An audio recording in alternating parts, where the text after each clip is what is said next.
I just think it's important to understand some of the history because that puts the present in context and might help to inform the future.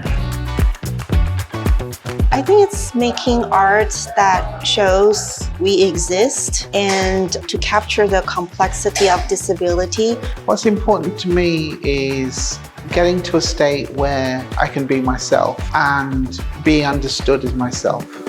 Knowing that there is a collective, that other people have faced the same issues that you face, I think helps. I really wish that more people knew about how fundamentally our communities were interconnected, that all our struggles are fundamentally entangled, and that to turn up for ourselves is to turn up for our neighbours, our communities and each other. None of us are free until all of us are free.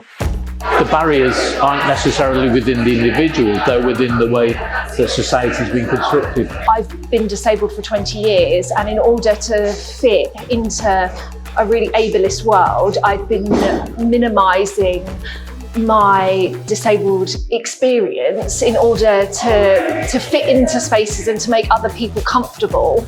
And in doing so, it had affected not only my sense of self, but also my art practice. So it's really an education still needs to happen towards an understanding of the greater complexity, diversity and nuance that disability has.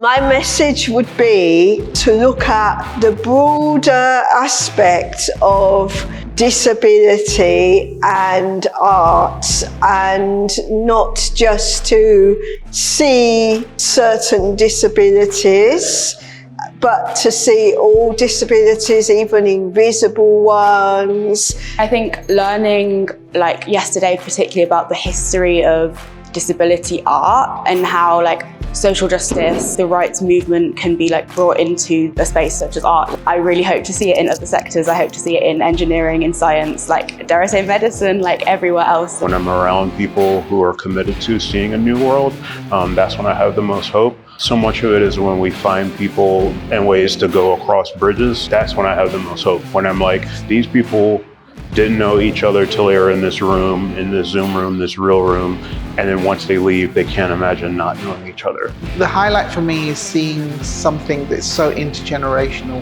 We have so many generations of activists and artists talking, sharing things.